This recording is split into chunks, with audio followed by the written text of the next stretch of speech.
All right, very good morning to you. It's so good that you created time. This is Good Morning Kenya. The show continues. We are really glad that you joined us today as we seek to kickstart this particular week on a high note, informing you on what is shaping the conversation in the country, and this particular week what you should be focusing on as a Kenyan. And right now we want to switch gears a little bit and pick up from what was done earlier, the newspaper review. Right now we want to go deeper into the issues, some of the main issues that shaped the politics of the weekend. And it, like I always say, a day in politics is such a long time. There's a lot that happens within 24 hours, if you ask me, from the political lenses. My name is Serfine Achieng, and I am here to help you understand all those issues that took place in the last 24 hours, politically speaking. And I will be doing this together with Guest-Edgar Willy Kosgei. He is a political and public policy analyst, also an expert in political science and civil engineering. And I can go on and on. He wears many hats, but today we are having him here in the capacity of a political and public policy analyst. Thank you so much for creating time for us. Thank you. Thank you. Said your name is? Serfine. Serfine. All right. Yes. It's usually a mouthful. Yes. It's so good that you created time for us. And I just want to, kickstart this conversation straight away, looking at something that really took a better part of my morning, thinking about the days that have been and how the things have panned out in the political space. The Standard this morning, to endorse or not to endorse, that is their headline this particular morning, and I'll tell you why in a bit. But on the Star, it is the same story. You are deceitful, Mudavadi tells Raila. So this all touches on the NASA coalition, the four brothers who came together during the 2017 general elections and came up with a very beautiful strategy of getting into power during that particular time. Over time, this seems to be a friendship that, going by what has been said in the political public space in the recent days, is a friendship that was not meant to last. If you may ask, what do you think? Well, the politics of endorsement started long time ago, when Kenya was being birthed. In 1963, before we had election, Jaramogi had to wait for Kenyatta to come back. So he endorsed him. Now, the same argument is being carried that the Central has to endorse Raila because there is that, there's that debt. When you come to the Moi era, Moi endorsed Uhuru, and the country rejected Uhuru that time. But on the other side, Raila endorsed Kibaki. Kibaki Tosha, the famous Kibaki Tosha. And we had a president in Kibaki.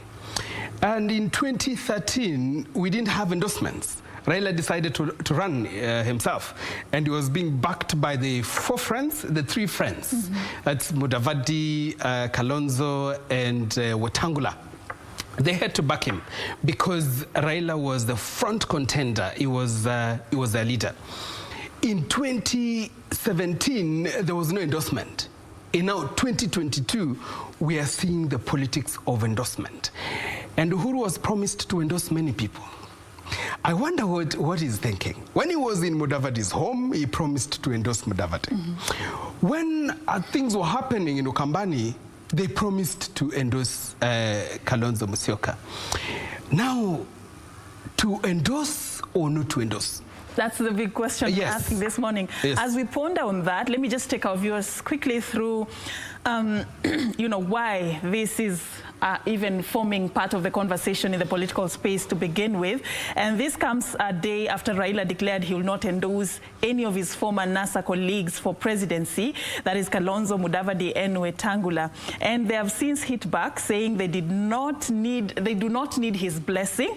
This is what Kalonzo Musyoka says. I will quote this: "I don't need your endorsement. I refuse to participate in your illegal swearing in as people's president because I am a senior lawyer who believes in the rule of law."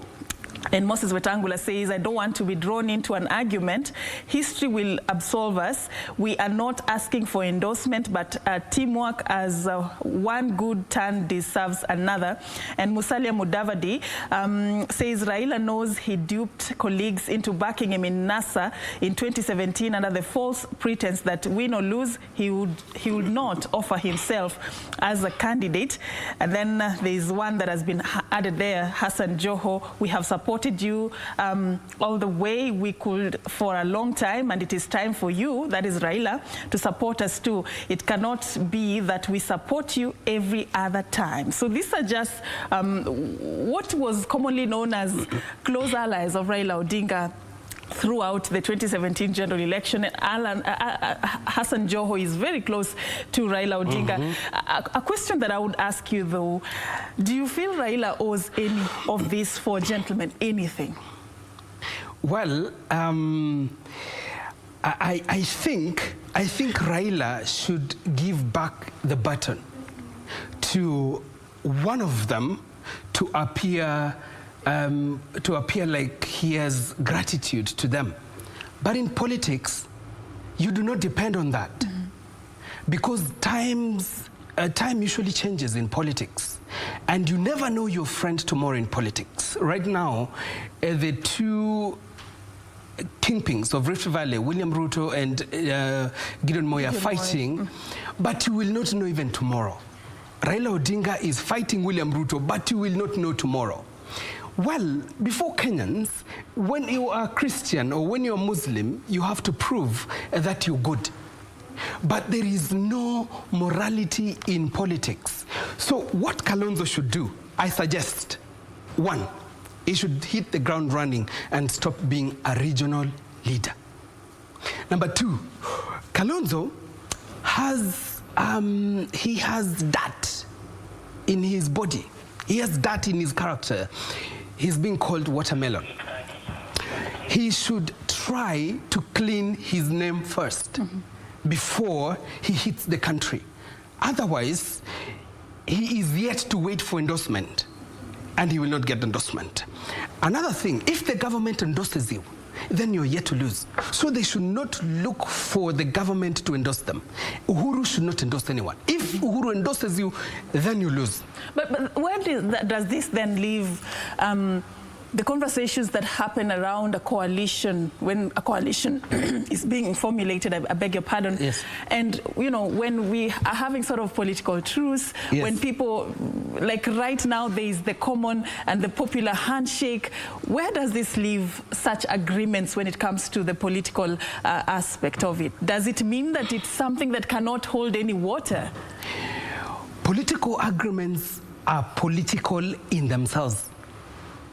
We have seen agreements from 2000 to 2017, and those agreements have never been implemented. Even when you go into government, when you say, I'll make you prime minister. We remember in Kibaki time, it did not happen. Uhuru Kenyatta promised William Ruto. It was a verbal agreement. And sometimes an agreement doesn't have to be written.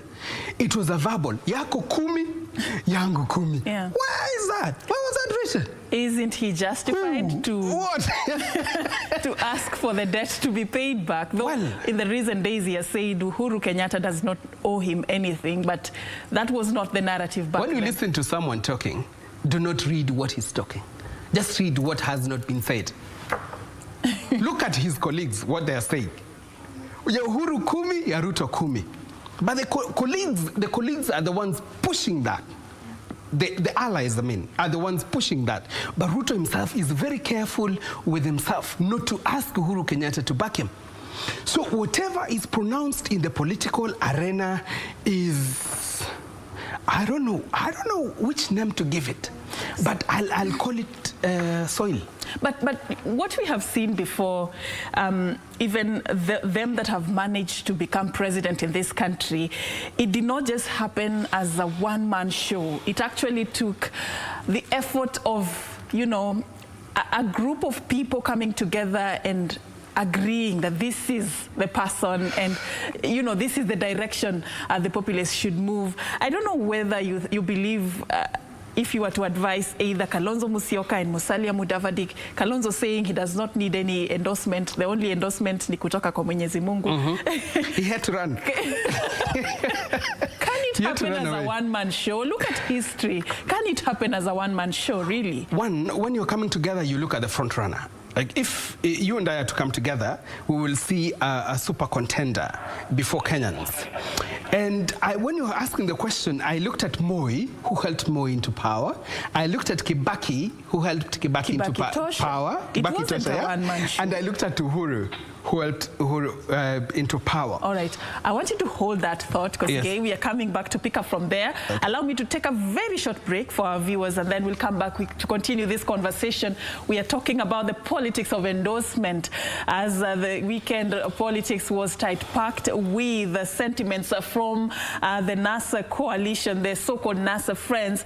We will be coming back to pick up this conversation right after this particular break. Stay with us.